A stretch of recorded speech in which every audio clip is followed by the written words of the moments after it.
Tout d'abord, visite du chef de l'État ce matin à l'université Omar Bongo. Là-bas, le président de la République a réaffirmé son engagement à la communauté estudiantine résolument déterminée à baisser la courbe du chômage chez les jeunes. Les précisions de Rabia Delphine Yari. La jeunesse est sacrée, disait Omar Bongo Ondimba, un dicton qui a toute son importance au regard du rôle que cette jeunesse devra jouer lorsque les anciens ne seront plus aux commandes.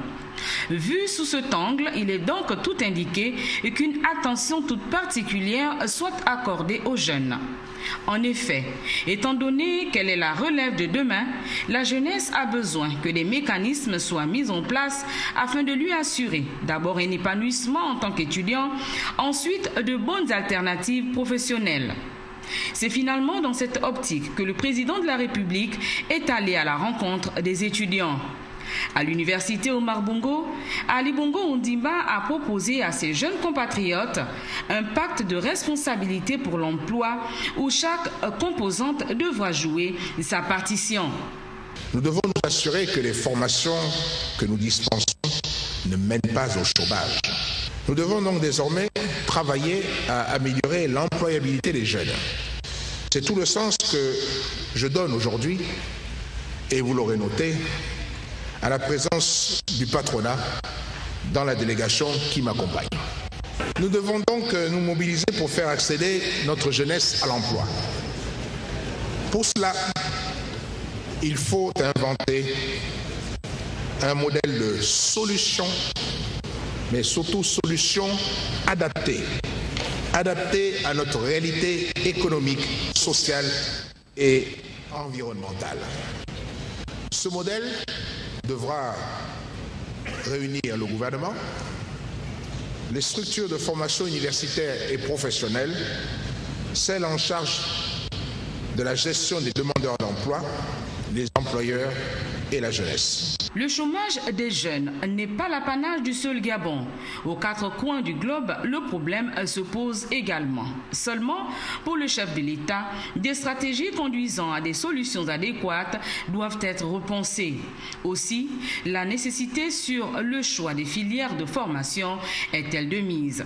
Dans cette optique, nous allons mener un dialogue constructif, et ce afin de permettre d'abord aux structures de formation universitaire et professionnelle de proposer des filières de formation adaptées aux besoins des employeurs publics et privés.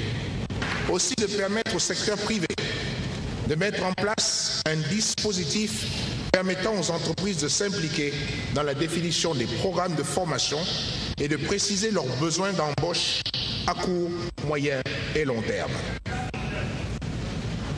Permettre aussi à la jeunesse de s'approprier les réalités de notre environnement économique. Avant de s'inscrire dans une filière de formation, il est important de savoir quels en sont les débouchés. C'est à l'entrée qu'il convient de se poser cette question. Quels sont les débouchés? C'est à l'entrée qu'il faut se poser cette question et non pas à la sortie. Et pour constater que nous avons un diplôme qui mène tout simplement au chômage. Si on se pose les mêmes questions, c'est ça qui risque d'arriver. Et vous y perdez, c'est vrai, mais surtout, la société, elle y perd encore plus d'avantages.